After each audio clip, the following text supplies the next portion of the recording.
Hey guys, how we doing? Here we go. Episode 17 of Football Talk with Hawk. Week 3 of the NFL is in the books. Sorry I did not get to the pick video Saturday morning. Had a lot of work to do here around the house, so just wasn't able to get it done. So let's quick go over what I wasn't able to get out to you guys on Saturday morning. So our locks for the week, we already know we went 2-2. The Chiefs got beat by the Colts. We're actually going to dive into that game in this video. That's actually going to be one of the five main recaps.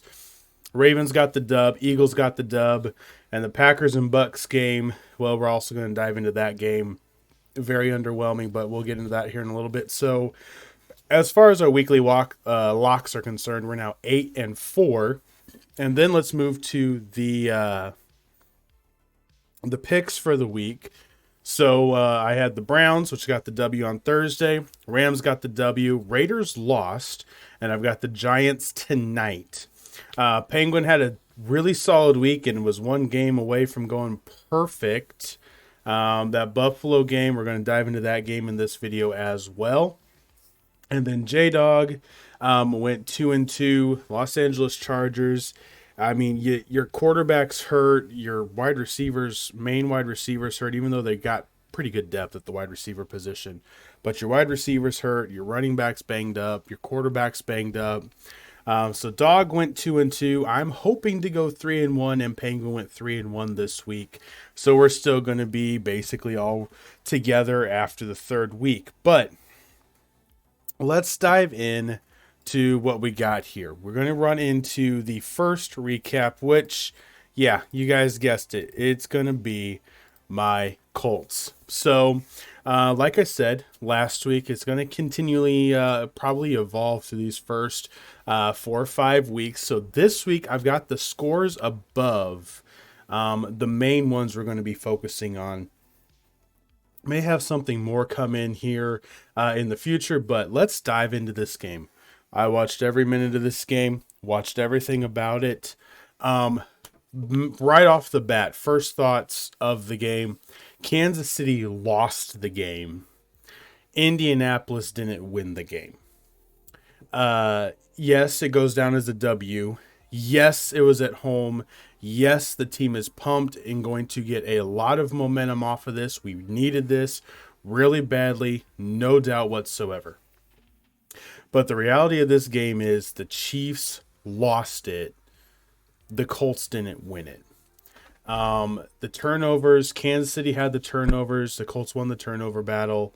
But really, at the end of the day, it was a miscue by the Kansas City Chiefs punt returner, which he really had two. He struggled a lot yesterday. And Sky Moore just really just had a bad day punt returning for the Kansas City Chiefs. Fumbled the first punt, so the Colts go basically 3 and out on their first drive. They get the ball first, go 3 and out. It was ugly. It was horrible. The play calling made no sense. Once again, we're not trapping well. The poles are off. Just everything looked bad on that first 3 plays. Ryan has no time to do anything. Punt the ball away. Matt Hawk, man, what a beautiful punter. What a pickup. Honestly, I think he's better than Rigoberto, our punter that's out for the year. He's more consistent. He's more accurate with how the ball bounces down in the corner of the end zone. I know people love Rigoberto here in Indianapolis, but I think Matt Hawk is a better punter, honestly, especially in the dome. But he's been doing a dang good job for us in that regard. But they fumbled the first punt, and that's how the Colts get on the board early. And really after that, it was all Kansas City. It was all Kansas City. Kansas City had the defensive pressure, the offensive, just continually sustaining drives, really no big shot plays necessarily. They had 1 or 2 Smith-Schuster had a couple really nice plays, but all in all, it was a The defense for the Colts stepped up on the corners. Stephon Gilmore had a amazing game covering Travis Kelce. Kansas City figured out that that's what they were doing. So I know a lot of teams are going to be watching this tape for what the Colts did defensively because we took Kelce out of the game. So let's dive into the stats only for the Kansas City Chiefs. Let's dive into the stats for the Chiefs side. So Mahomes, 20 of 35. Not a great completion percentage by any means. 20 of 35, 262 yards, a touchdown, and a pick. That pick was at the very end of the game when they were trying to drive down to get the winning field goal. The ground game, basically the Colts stuffed it. We got 46, 55, 57, 58 rushing yards on 18, 21, 23 carries. That's pretty bad. 23 carries, 58 rushing yards. Good job on the Colts front four. Yesterday was the first time I've seen the front four for the Colts play hard. Like all four players were playing hard. Buckner, Ngakoue, Stewart, Kwity Paye had a very good game. I don't overly like him. His inconsistency at Michigan is always what worried me. And it's showing in the NFL. Yesterday was a day you loved having him on your team. He did a dang good job.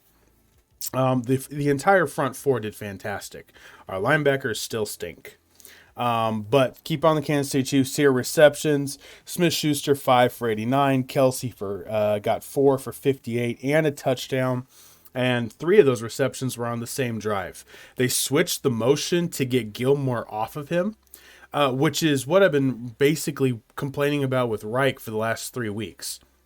Like the motion that's happening with the Chiefs is to create a matchup, and it matched up Gilmore off of Kelce, and it worked beautifully. Like it was the offense was beautiful. That drive, the touchdown, like there was no, you felt as a Colts fan they're going to score. Like he's got the offense dialed in. They know what they're trying to do. So, basically, the entire first half was Matt Ryan getting pressured, not getting any time. Receivers were doing much better. We had both Michael Pittman and Alec Pierce back. We'll get to them in a second. Matt Ryan was under constant duress, constant pressure. Our right guard is absolutely horrible. I think our right guard may not be a third string on some other teams. Like our right guard is that dang bad.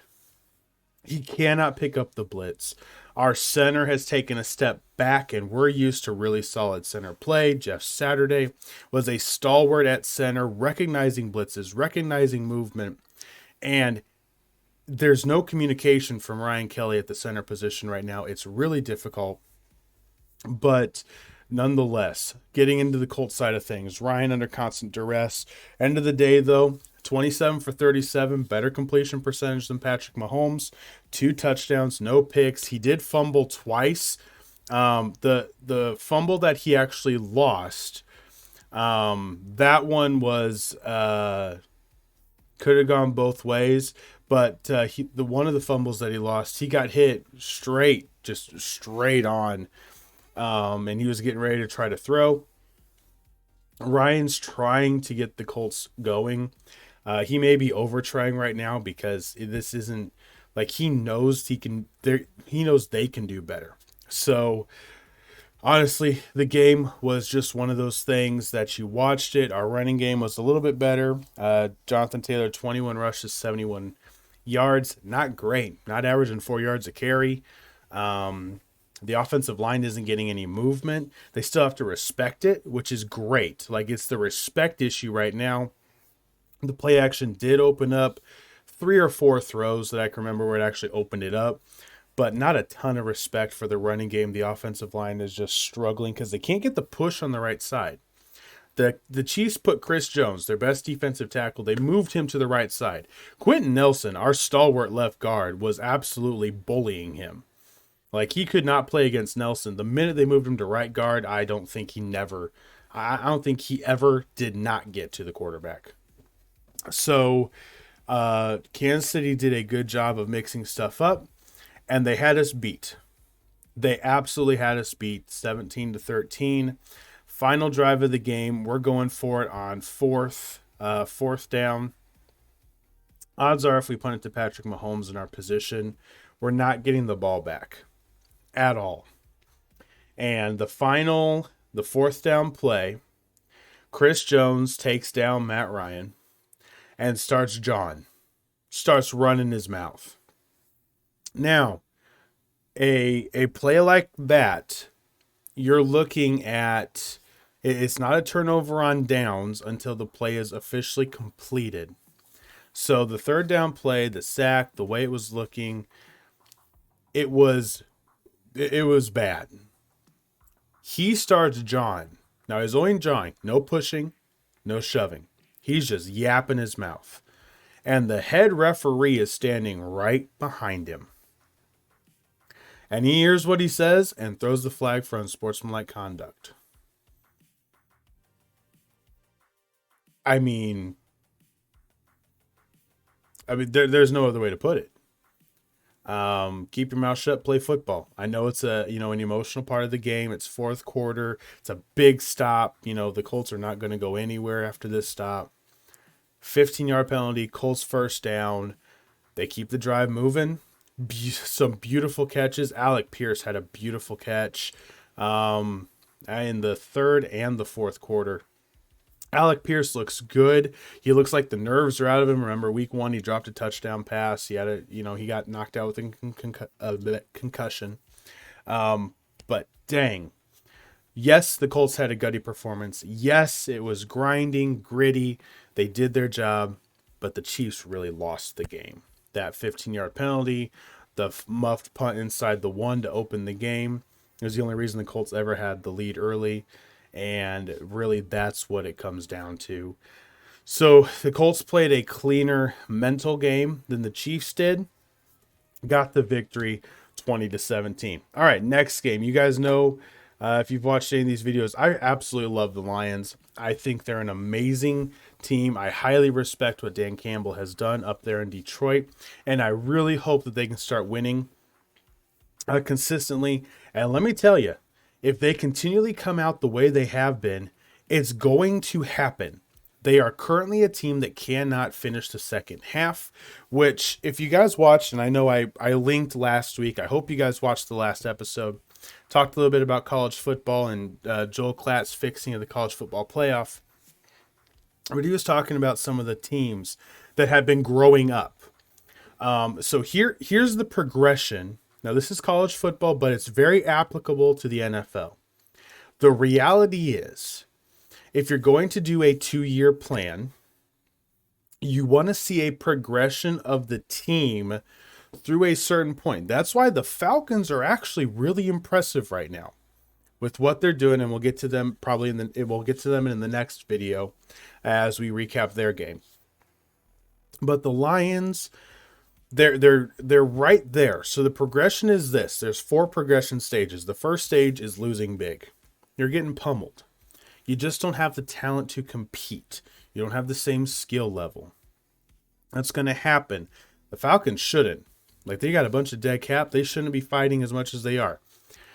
That's where the Lions had been. Progression stage 3, losing close. You're competitive. You're fighting hard. Teams really don't want to play you. They think they're going to get the win, but they don't want to play you because you're going to make them play 60 minutes of hard football. That is when you're looking at the moral victories. We held them to 15 points. We held them to 21 points. We didn't let up any points in the fourth quarter. We came back and almost got the win. Moral victories matter because you're looking at a progression. Things don't happen overnight. Even in pro, they don't happen overnight. There is a progression. Stage 2 of progression is winning close, barely eking out the victories. 17-14, 21-20, 24-23. Like, you're right there. You're getting the wins, but you're sweating all the time to get them. And then you've got where the Buffalo Bills are 90% of the time. The Rams, the Chiefs, winning big. The Chiefs blew out the Cardinals. The Bills have crushed the Rams. Last week annihilated the Titans. This week we'll get into that matchup next. Actually, that's the next one. This week they were in a dogfight in Miami. Division foe. It's a division rival. Remember, division games are different. Very different. And we'll get into that in a little bit. This is a division game. The Lions were up. The Lions were there. They just can't seem to close it out. Credit to Kirk Cousins in Minnesota. They came back. They get the victory 28-24. Let's go ahead and look at some of the stats real quick here. So one thing I do want to kind of go over is the fact that the Vikings were down 24-14 heading into the fourth. That's why I say the Lions just can't close it. They didn't score in the fourth quarter. They scored in the third. They got up 24-14. Now, the stats for Detroit. Goff, 25 of 41, 277, a touchdown and a pick. Jamal Williams, 20 rushes, 87 yards, so a little bit over 4 yards a carry, 2 touchdowns. Swift, their star running back, has a shoulder sprain. I think he's going to probably miss 2 weeks is my guess. He does not need surgery. It's just a sprain. So he'll be around. He had 7 rushes for 31 yards, so once again, over 4 yards a carry. And the receivers, 1, 2, 3, 4, 5, 6, 7, 8 different receivers caught the ball for Detroit. I love the offense. I love what they're doing. Shout out Dr. Pepper. Drink of champions. Love the offense. Love what they're doing. I like the team. They just got to figure out how to close. Now, on the same aspect, let's look at the Vikings. Kirk Cousins, 24 of 41, 260 yards, 2 touchdowns. Rushing, Dalvin Cook had a pretty dang good day. 17 rushes, 96 yards, so over 5 yards a carry.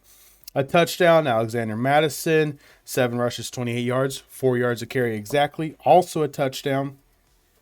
1, 2, 3, 4, 5, 6, 7. Yeah, dang. 2, 4, 6, 8, 9 receivers caught the ball for Minnesota. Spreading the wealth. I love Kevin O'Connell for Minnesota. What a job he's done.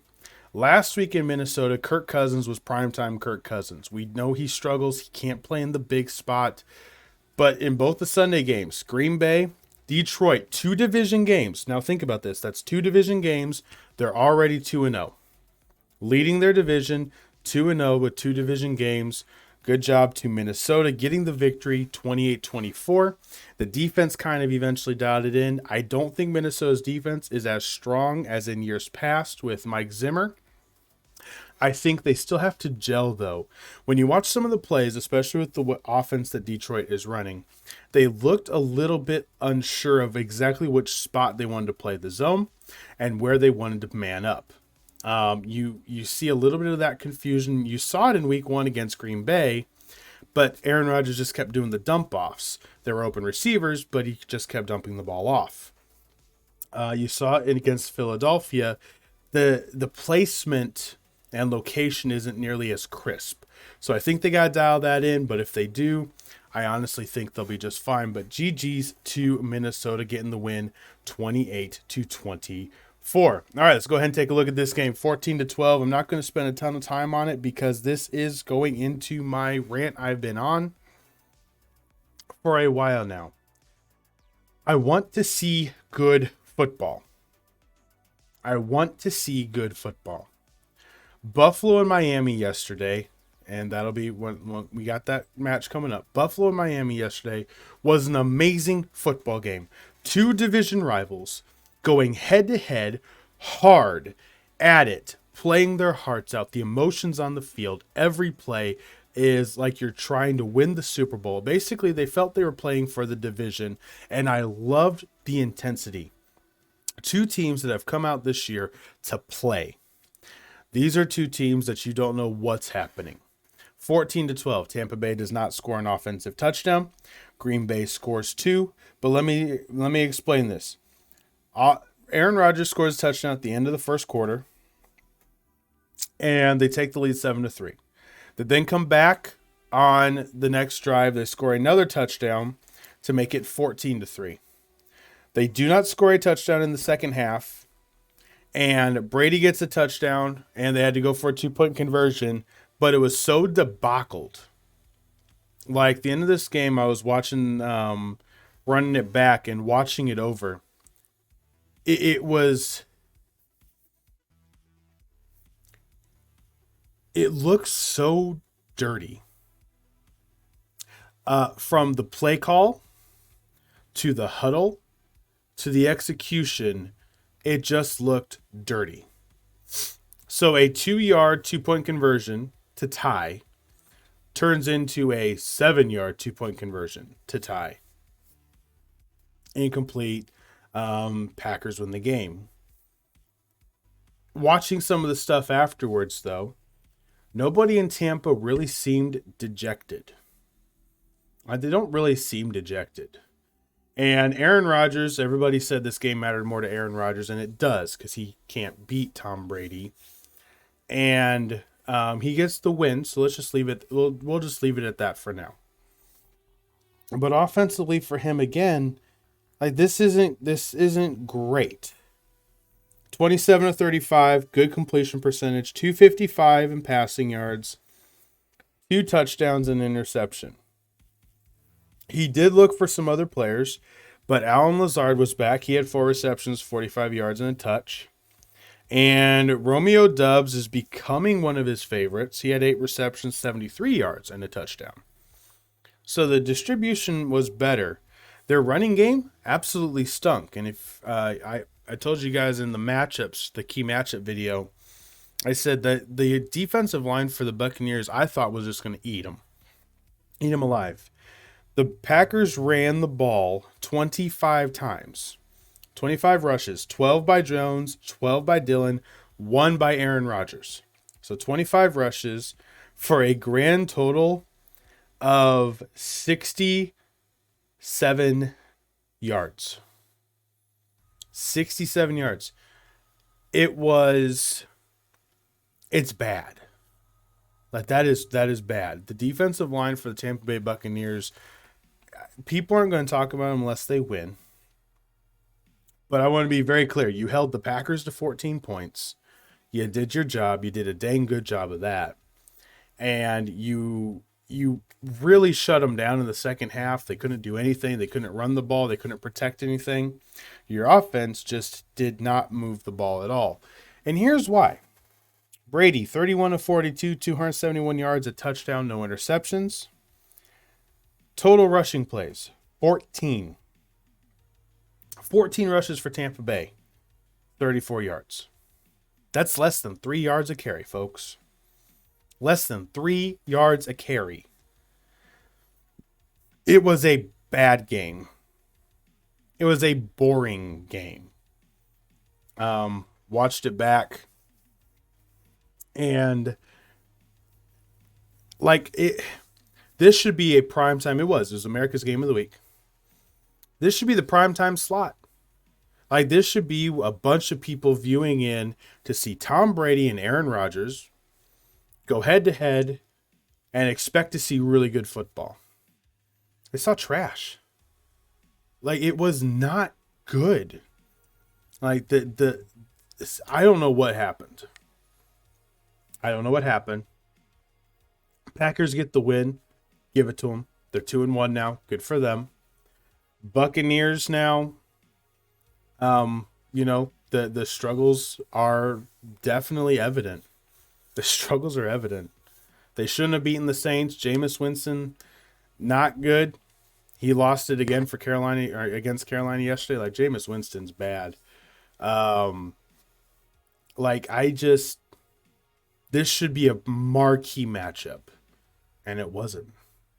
The stats show really suspect. Like, you're talking about altogether, it doesn't look good. I mean, you're looking at total offense, barely over 300 yards for the Packers, barely over 300 yards for the Buccaneers. A game that only has 600 yards of offense with Tom Brady and Aaron Rodgers as the quarterbacks.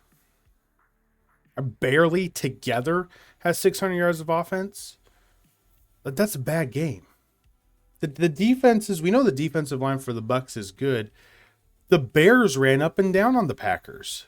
The Vikings destroyed the defense.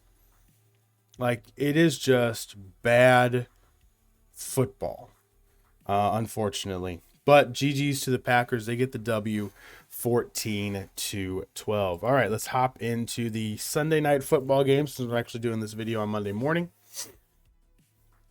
This game was just as bad. Once again, marquee matchup. Kyle Shanahan from Denver. Mike Shanahan, former Denver Bronco Super Bowl winning coach twice. Beat the Packers and the Atlanta Falcons in back-to-back years. And it's a huge game. Sunday night football. The crowd was loud. The atmosphere was amazing. It felt like it was a playoff game. Felt like it should have been. If it was a Super Bowl matchup, it was loud. It was exciting. The adrenaline was there. And nothing. Jimmy Garoppolo starting for San Francisco once again. And some of the play calls were really cool. The defense for the Broncos was acting fast last night. I will give them credit. They were acting fast. George Kittle kind of got eliminated by the Broncos. And the reality is everything it was punt, punt, punt, punt. Both teams were playing the same type of defense. Cover 2, cover 4, no over-the-top throws. Neither one of the teams were worried about the running game from the other team actually beating them. You could tell. And the defensive lines did their job. Russell Wilson was in trouble all night.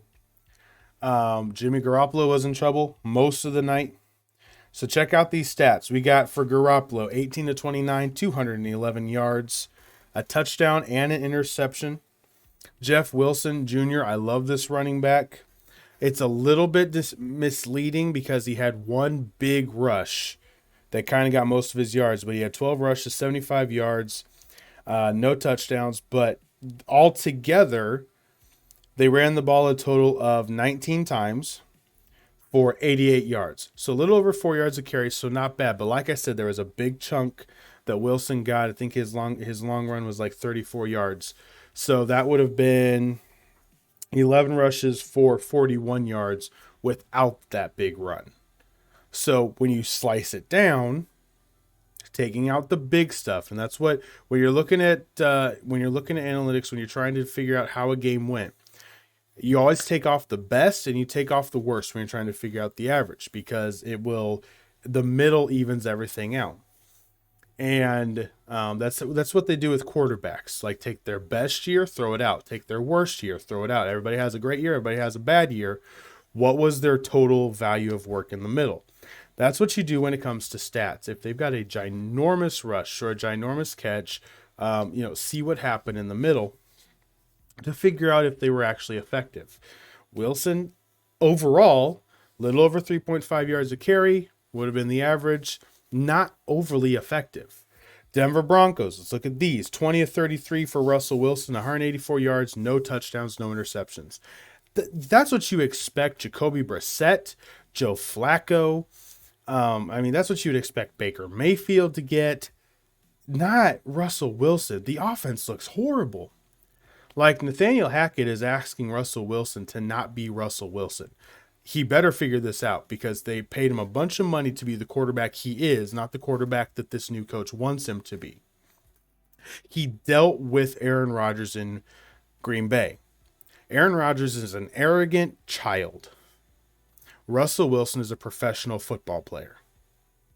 And you better start treating Russell Wilson as such and give him the room to do his job so that he can help the Broncos get the win.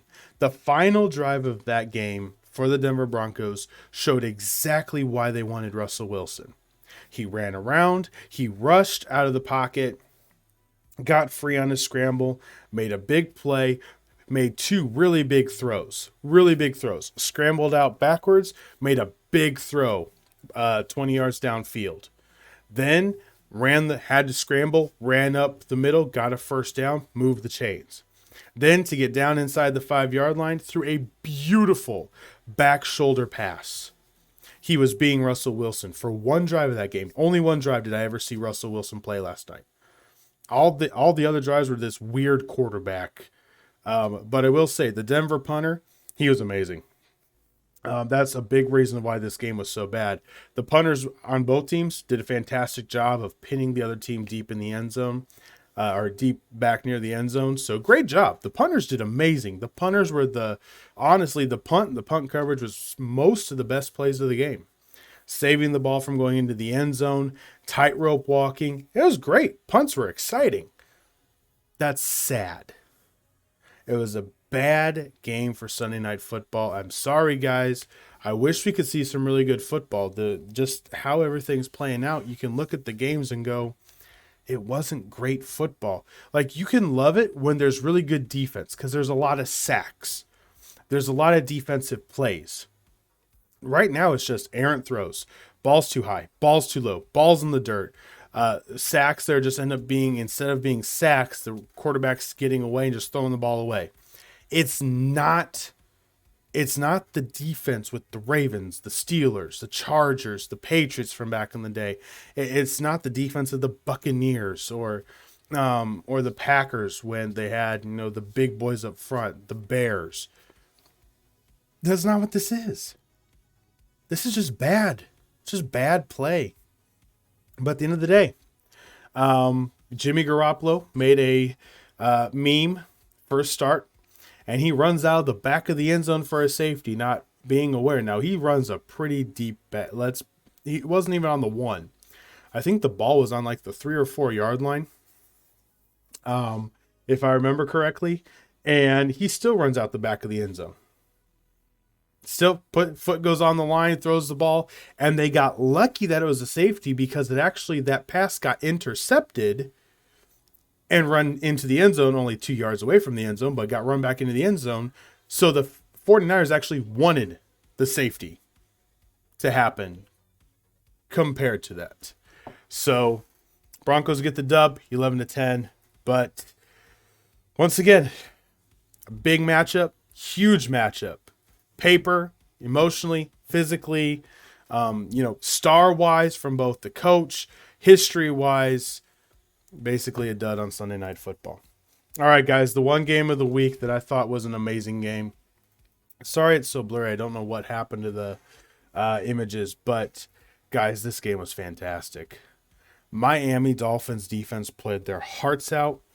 The Bills are still, to me, if this game is in Buffalo, the Buffalo Bills win. This game's in Miami. Miami has the crowd behind him. This was good football. This was hard playing football.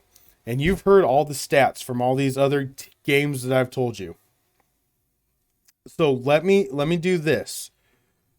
This is the big difference. The big difference. This game goes, they're going big. They're going for it. They're going all out. Josh Allen threw the ball 63 times yesterday.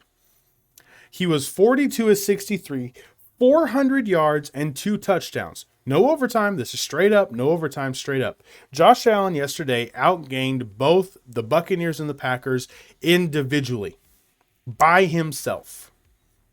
Individually. He outgained teams. Okay, this was a fantastic game. The running game, Allen had 8 rushes for 47. Singletary, 9 for 13, not great. Zach Moss had 4 for 46. He broke a big one. Like I said, it's a little bit misleading. You got to take the top one off. But, the receiving yards, 1, 2, 3, 4, 5, 6, 7, 8, 9, 10, 11 people for Buffalo caught a pass. 11 different players, different positions, tight ends, running backs, receivers. Everybody got involved. I love this Buffalo Bills team. They're still my Super Bowl pick. Losing to a division opponent on the road in the way they did, they had a chance to win it. I don't blame them. It doesn't bother me. By the way, the score of the game was 21-19. Their field goal kicker did miss a field goal. Their field goal kicker did miss a field goal. But nonetheless, it was The end of the game was so exciting. The Miami Dolphins had to punt after a field goal after a field goal issue, but the Dolphins had to punt from their own end zone.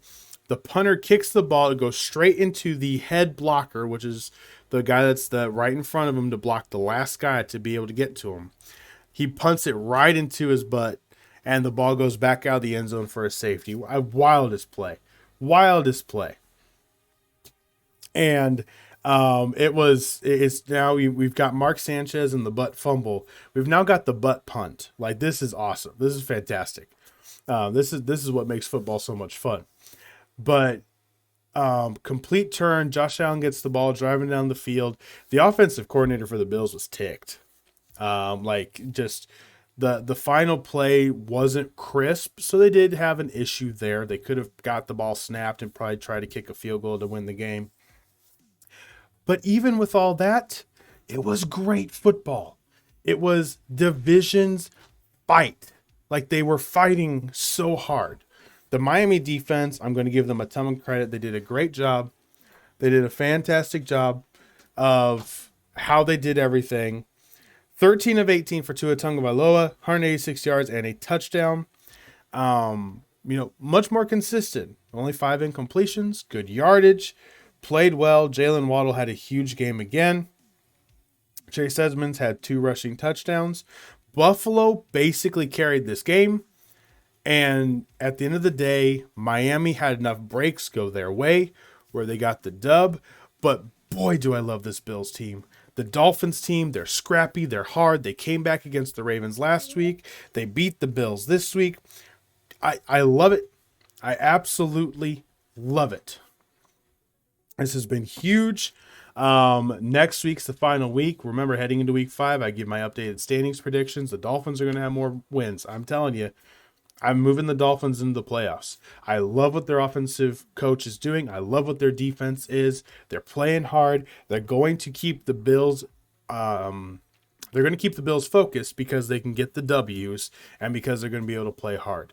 But what a game! What an absolute game! All right, guys. Whew, that is it. That is it for this one. Basically, what a week. A lot of bad football. One game you get really, really excited about. Tomorrow we'll look at some of the teams that won that aren't really on anybody's radar, but doggone it, they're winning. The Falcons got the W, which I think most people thought they would, but the way they've won, their 2 wins, they're tied with the Buccaneers. The way that it works, the Bears have 2 wins, so that prediction for my standings is out now. An interesting day. Some young teams got some wins, some promises shown. So GG's to them. But guys, until tomorrow morning, I'll have the next video out that recaps the rest of the games and probably Monday Night Football as well. So guys, until then, have a great rest of your Monday. Appreciate you watching. Don't forget to like the video and subscribe, and we'll see you tomorrow. Till then, wings up, hawk out. Football on.